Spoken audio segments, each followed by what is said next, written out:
I've inadvertently actually done something quite clever in that I've done a show which science fiction fans like because they think it's science fiction, and which people who don't like science fiction like because they think it's knocking science fiction. To his satisfaction, he realized he had conclusively proved that if life is going to exist in a universe this size, the one thing it cannot afford to have is a sense of proportion. Peter Jones as The Book in the radio programme that became a play, a book, a record, and will shortly be available as a TV series and maybe a sweatshirt, jigsaw puzzle, novelty soap and body splash. The Hitchhiker's Guide to the Galaxy is back where it started on the radio, with a second series beginning tonight to the delight of its many fans and particularly me. As you must have heard, it all began in the spring of 1978 as 6 radio programmes concerning an Earthling called Arthur Dent, who is hoiked off the planet Earth just before it's destroyed by an alien called Ford Prefect.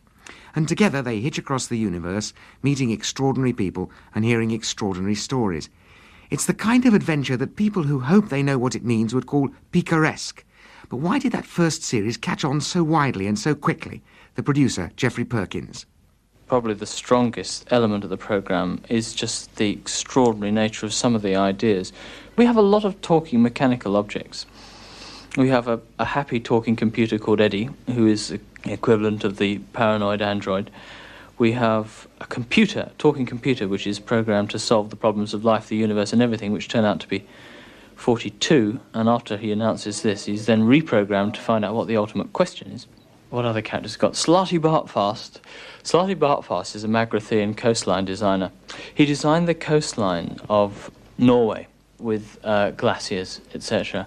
And after the Earth is destroyed in the first programme, we come to this planet of Magrathea where they manufacture planets, and he has already been given the job of designing Africa in the new Earth, which he's going to do with all glaciers and coastlines again, because he happens to think they give a rather baroque feel to a continent, and they tell him it's not equatorial enough. Geoffrey Perkins. And while Slarty Bartfast got a richly deserved award for his design of Norway, Douglas Adams got 2 richly deserved awards for his script. Now, the idea of translating these astonishing, fantastical ideas from radio, where after all scenery is fairly cheap, to the stage sounded impossible and so I suppose rather tempting, which is why Ken Campbell, who specialises in the impossible, wanted to do it. I asked him what particularly attracted him towards it. Well, it was real science fiction. You know, there's a lot of science fiction is sort of fact, you know, it's almost stuff that's happening. They take just one aspect and, you know, make a whole world around it. This was really wild, full science fiction. That was a great attraction. Also, one was aware that there was excitement around it. I mean, if it was just going to be an exciting world to be in. I kept bumping into fans of it. And when this fella, Jerry Webb, who's a rocket research man, when he came round with his tapes of it, he got it all taped and made me listen to it and made me promise to put it on. That's when it What were the got sort the of seal. What were the sort of problems facing you? I mean, it sounds But impossible. the problem facing us was that we wanted the audience to be grateful that we'd done it, you know. We didn't want a load of people saying, oh, they should have left it alone on the radio and everything like that. And so we decided that we'd only do it if we could float the audience around on a hovercraft. Why did you decide Because that? then we knew everybody would be grateful. I see. You see what I mean? I mean, if it was all just up one end, like in a usual show, then they might be grateful or might not, but it was a bit dicky. But, I mean, obviously, if everyone went for a ride around the galaxy on a hovercraft, plus all the drama of the Hitchhiker's Guide text, it must be a winner. And what about this business of gargle blasters, the pan-galactic gargle blasters advertised in the programme? You were actually selling them outside the theatre. Oh, yeah, they were terrific. They were a secret recipe, but very, very strong stuff. Somebody, I mean 3 of those, I put you under the table. A fan from the Café Royal supplied these, and they were blue. I mean, when they're done Bright properly, blue, they're blue yeah. and steaming. Somebody told me who drank one that you went straight from being sober to having a hangover without ever passing through drunkenness in between. Is that true? Different things happen to different people. I suppose it says a great deal for the contagious anarchy of Hitchhiker that while somebody stages the show, somebody else cooks up the drink of the show.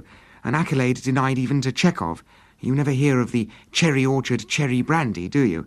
Anyway, now there's another stage production by Theatre Clwyd, which opened in Bangor last week, is now in Aberystwyth, and will shortly move to Cardiff and thence Mould, the town rather than the verb.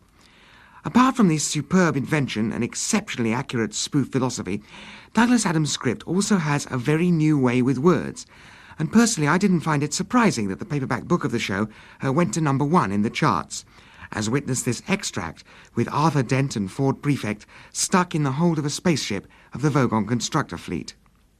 This is your captain speaking, so stop whatever you're doing and pay attention.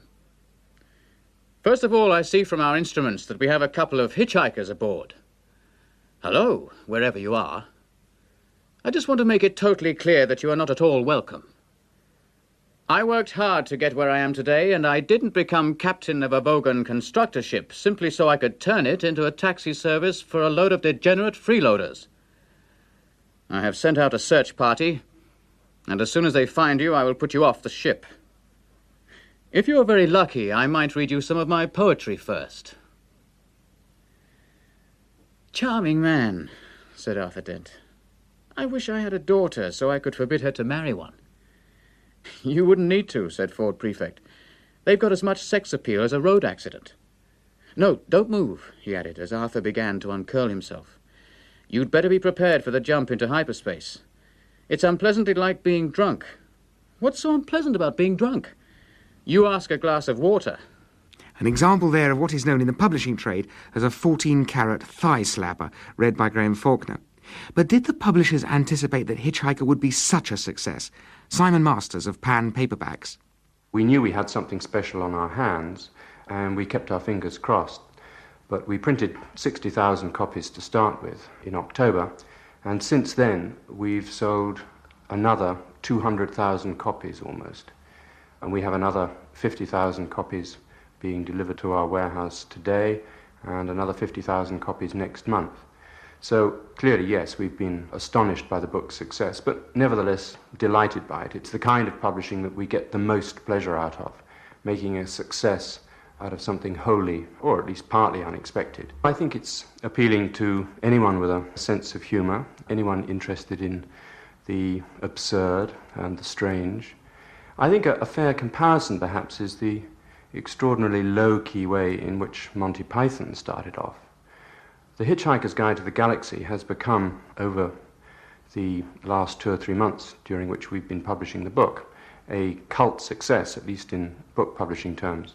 Now that's an overworked phrase, but I think some of the qualities that one often finds in what we call cult books are clearly present in the Hitchhiker's Guide, because it's witty, it's satirical, but I think affectionately satirical of its traditional subject matter. Simon Masters. But has the sale of nearly 400,000 books, not to mention records selling at a rate of 300 a day, changed Douglas Adams? At the time he wrote the first series, he was, on his own confession, up against it. He'd taken a part-time job as a bodyguard, then ran out of money and job prospects. He even had to go back and live in his parents' cottage in the country. Panic-stricken, he sat staring out over the garden for 6 months, writing the scripts for Hitchhiker. Once the series was commissioned, he was immediately offered the job of script editor on the Doctor Who TV series, a striking example of Bulger's law, which states that the only way an unemployed man can get a job is to have one already. I asked Douglas Adams whether success had brought him recognition as well. As a writer rather than as a performer, I mean, you don't actually get recognised.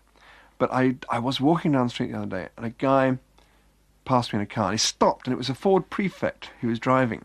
And he wound on the window and said, "Look, a Ford Prefect," and drove off again.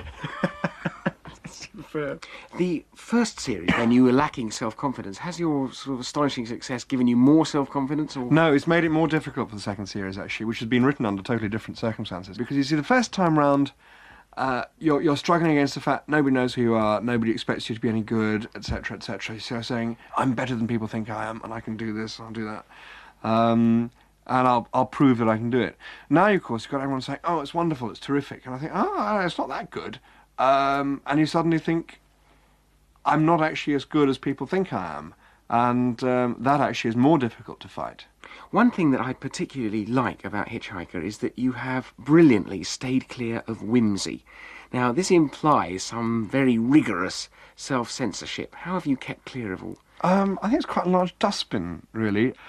I suppose it's lack of self-confidence, actually, in writing. The fact that you're actually not certain the ideas are any good.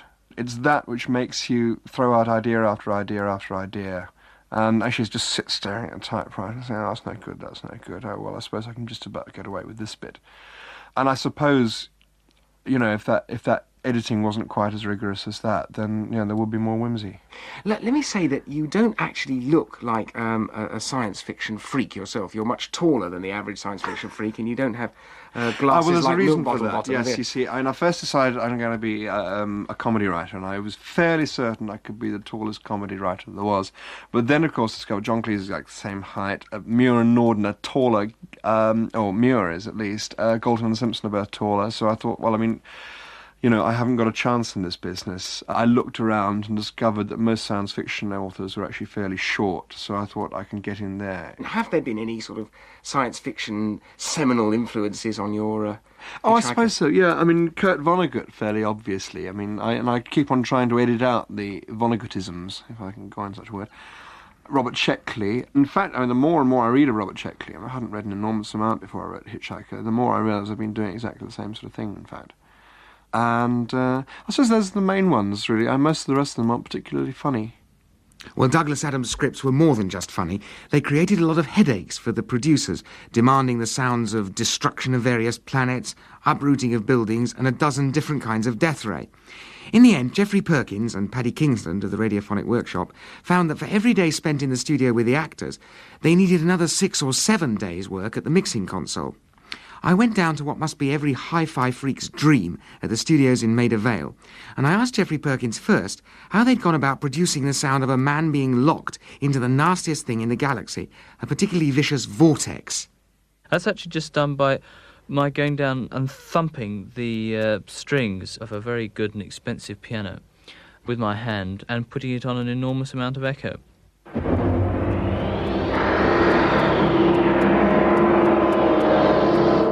Well, Paddy, I can understand sound effects when there's coconut shells being horses' hooves and people eating celery to represent people walking up a gravel path. But round here, there's nothing at all. There's just sort of wires and boxes and things. Where do you get most of your sort of source material from? Well, we still use some of the traditional methods, banging together bits of old iron and that sort of thing. But we tend to mess around with those sounds a lot afterwards, such as if you tap a piece of metal and then slow it right down, it suddenly sounds like a very big iron door being closed. That's one approach. The other one is the voltage-controlled synthesizers, which we've got here, which really are just oscillators and white noise sources, which is just basic sources of sound with a few filters and envelope shapers and those sort of electronic gadgets which can treat the sounds that you get from those. And then when we've got a raw sound of that kind, we then put it through echo chambers, tape delays, and all these sort of things to give it a bit of perspective, so it doesn't sound just dry and dead and straight out of a machine. Let me ask you about Marvin, because Marvin must be probably the most loved of all the characters, though Zephyr Beeblebrox is my favourite. How do you produce the Marvin voice? Have you got tin cans or what, or a complicated machine? No, it's a machine which is called a harmonizer. Oh, that's this thing here, which is a sort of big, low, black box with nice little digital readout and lots of buttons. That's right, which nobody's quite sure what they all do, but if you twiddle around for long enough, basically what it does is it changes the pitch of your voice, just, in fact, exactly like having a tape recorder and playing the thing at half speed or some intermediate speed so that your pitch appears to go down. So do you think, if you punch the relevant button, you could make my voice sound like Marvin's? Is that possible? We can try, yes. Well, let's give it a whirl. You'll have to I'll get close to the microphone here. Now, let's see if I can remember one of his favourite lines. I think you ought to know I'm feeling very depressed. Has Earth got lots of oceans? I hate oceans. Sunsets. I can't bear sunsets. Geoffrey Perkins and Paddy Kingsland of the Radiophonic Workshop, with myself as a National Health substitute for Marvin. Well, Marvin, Zaphod Beeblebrox and the ravenous bug-blatter beast of Traal seem to have found a place in most people's hearts, maybe nestling in somewhere between the Muppets and the Gas Board. I asked the radio critic of the Times, David Wade, where he thought the main appeal of the series lay. The big appeal in the present climate of radio comedy is that this is way ahead of anything else that is going on. I can't think of a single other comedy show which I listen to with the attention and enjoyment that this one gives me. It is, of course, in a very different class. It's not your stand-up comic show with 100 laughs every half hour, which I believe was what they did with Tommy Handley. Not like that at all. Quite a different approach, very witty, rather downbeat, slow almost. Since the show has become a considerable success in records and paperbacks and shortly be a television series, do you see any danger in it spreading from its original home, or what? Well, it's going to depend how it's handled. As I hear it coming out of my loudspeaker, this is the purest radio. It's very difficult to imagine it in other forms, and I haven't, I must admit, encountered it in other forms yet. When I look at books and records and television shows and plays and films, I think, goodness me, this thing may be killed with overexploitation. And I would be very sorry if it didn't continue as a radio form, which seems to me where it is most at home. Now that you've heard the first episode of the second series, do you think it's actually living up to its promise? Is it going to be all right? I think it's going to be all right. I'm experiencing the same sort of effect as last time, that it's taking me a while to get into it, but I think this is the way it's written. Nevertheless, there's some absolutely marvellous sequences in this first episode. One that particularly delighted me was the visit to the disco. We did it! What did you say? I said we did it!